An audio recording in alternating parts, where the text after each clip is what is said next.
On behalf of Lasair Dhearg, I'd like to welcome you all here today to remember Winifred Carney, the typist with the Webley, and the role she played in the fight for Irish freedom.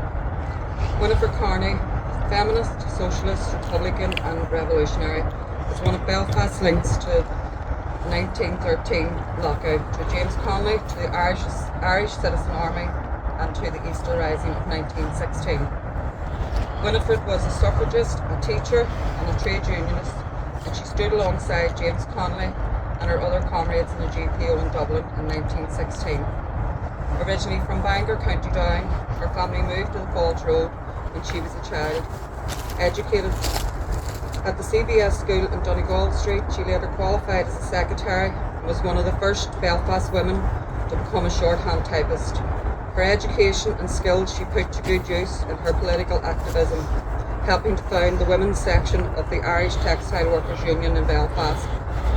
A friend, confidant and personal secretary to James Connolly, she fought for improved conditions for female workers and went on to join Cumann and the Irish Citizen Army. The role of women in revolution is often, at times, particularly here in Ireland, overlooked and sometimes airbrushed from history. But thankfully in recent times we have become more informed about the fearless women who helped shape our history. Today, as we gather for this commemoration organised by Lasair Dhearg, we remember not only one of those women in Winifred, but every woman who made any contribution to our fight for freedom, and we must double our efforts to remember these women. And I call on Aindriú to lay a wreath on behalf of Lasair Dhearg.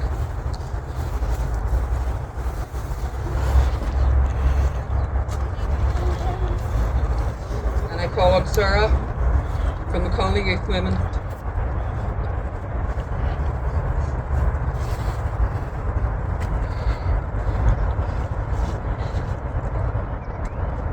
And anyone else who'd like to would like to lay a wreath.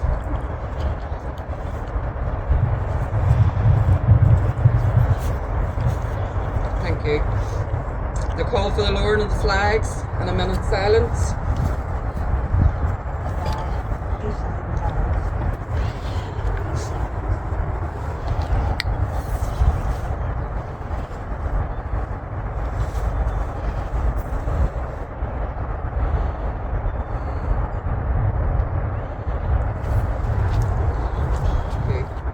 Our main speaker of the day is Patricia Campbell. Patricia is a socialist Republican. She's from County Tyrone, president to the Independence Workers Union of Ireland, a member of the steering committee of the Patricia O'Donnell Socialist Republican Forum, a long-time political activist, and started political activism as a teenager in relatives action committees, founded when political status for Republican prisoners was abolished by Brit Home Secretary Merlin Rees in 1976. Thanks.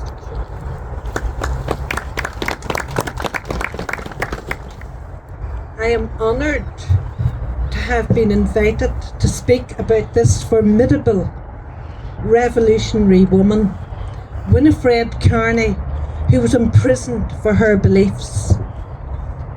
In many ways, she was written out of history, and you have revived her memory and what she stood for.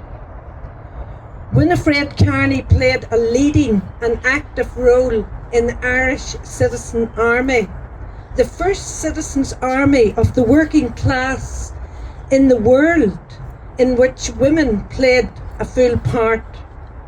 The Irish Citizens Army were formed to protect the working class from the ruthless landlords, employers, and to achieve economic sovereignty. They knew that a country without economic sovereignty is far from free. The bureaucratic trade union movement at the time believed that unskilled workers couldn't be unionised. They totally underestimated the worth of the working class, and history shows they were proven wrong. The trade union movement at the time saw unskilled workers as incapable of organising. Let's remember where these so-called unskilled workers came from. They were the children of the famine survivors that made their way into the cities from rural Ireland to find employment. As all of this was unfolding, Winifred was secretary of the women's section of the Irish Textile Workers Union, as Martine said earlier. With Connolly, the 1913 manifesto to the linen slaves of Belfast.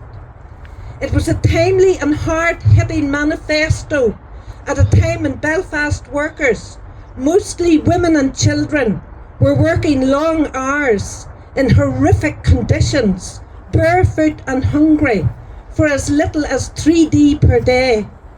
Some, if not many of you, are the bloodline relatives of the women and children from that era. To speak of unskilled workers, Carney and Connolly in their manifesto highlighted the skill of the workers in the mill. Spinning is a skilled trade, they said, requiring a long apprenticeship, alert brains and nimble fingers.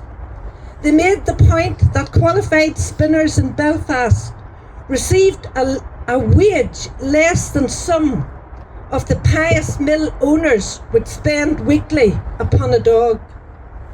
They made the point many Belfast mills are slaughterhouses for the women and penitentiaries for the children.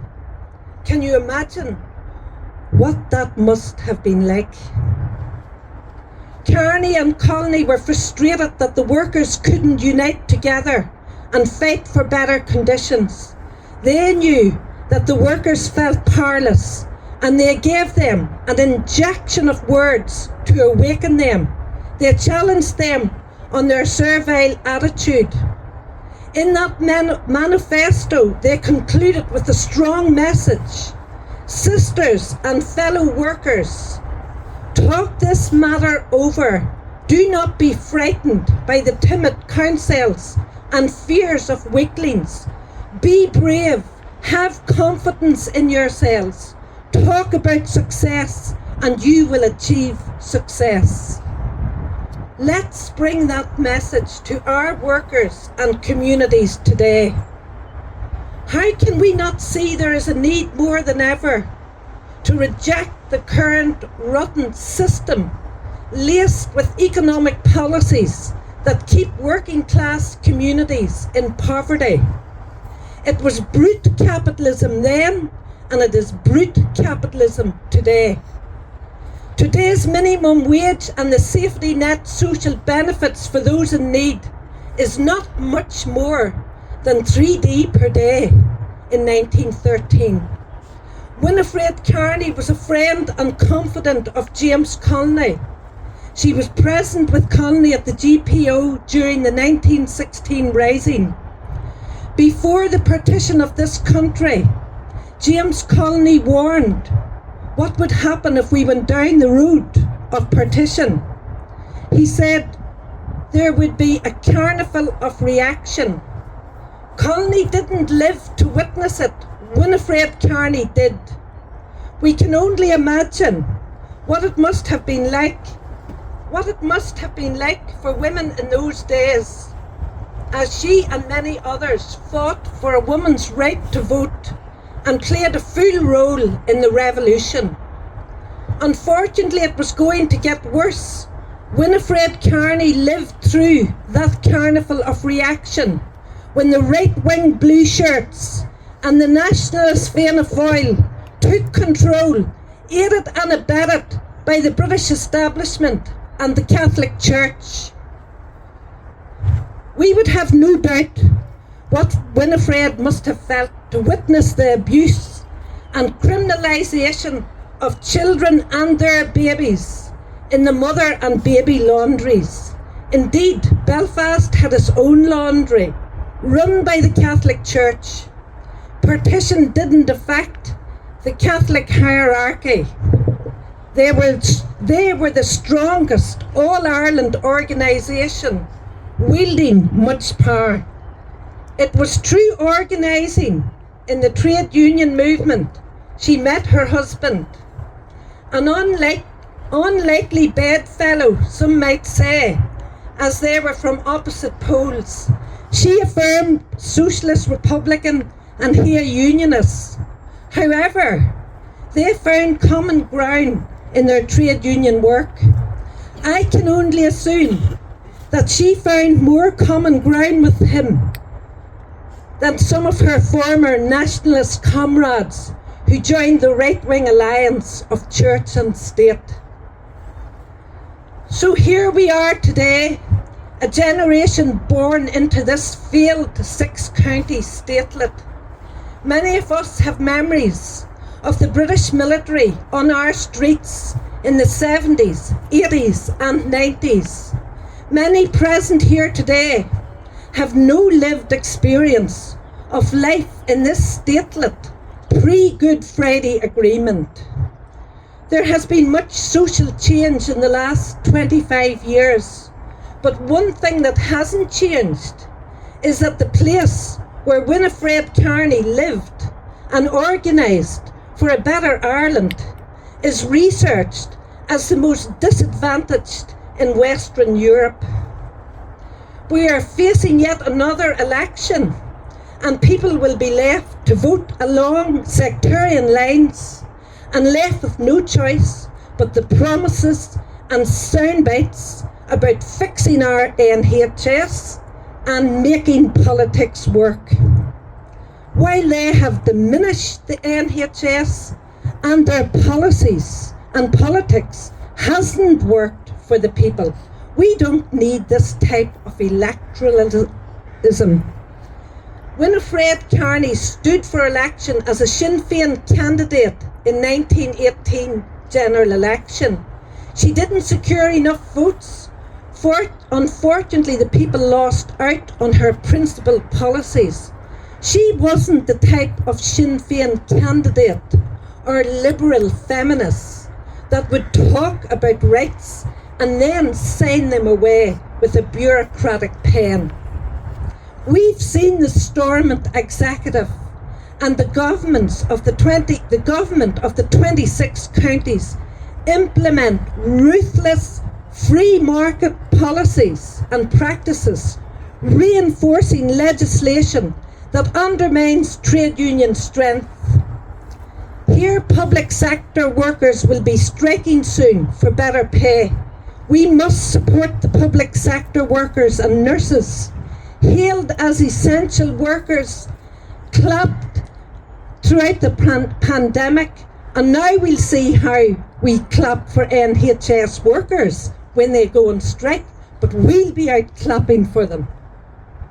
It is encouraging to see the development of community groups like Lasair Dhearg making your voices heard. We are hearing much about a united Ireland and the term assured Ireland. Shared with who? The multi-million corporations that profit from our national resources and charge us extortionate rates for what belongs to the people. Water, fuel, housing, health should not be a commodity. As socialist Republicans, we need to be careful that we don't sleepwalk into a rich man's united Ireland. The rich and powerful north and south are promoting their version of an agreed or shared Ireland. We need to have these conversations. We must talk about how the Irish government are handing control of our vast renewable energy resources to big energy while people starve and die. And they soak up the profits of our collective labour. While we all know what is wrong, we must collectively work on solutions. We must organise All Ireland campaigns on such issues. Right now, the Irish government has attended meetings of what has been described by the US as a NATO alliance. We must seriously object to this. We must not allow our future generations to be used by the ruling classes as cannon fodder for imperial interests. Finally, we must not wait for a British government decision to hold a referendum, nor for Conservative politicians and the rich North and South to broker a deal between themselves. We must build class consciousness and unity of our class through joint struggles and lead from the front to decide our own future, which must include public ownership and public control of Ireland's resources and infrastructure. Right now we are on the edge of the worst economic crisis in our lifetime. Winifred Carney lived through decades of economic decline and poverty, but she fought until the end. It is imperative that we move forward with her agenda to bring about a workers' republic and an end to partition. As we stand by her graveside today, we must take heed of her legacy and build a strong trade unions and work within our community to challenge and overturn this failed system.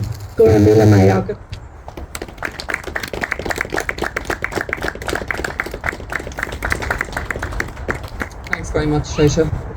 There's very little more I can say after that speech, but I'd like to thank everybody on behalf of Lasair Dhearg for attending today, as you do every single year. Bula bus everybody, Gormila Mayagat and Slana Walya Amor.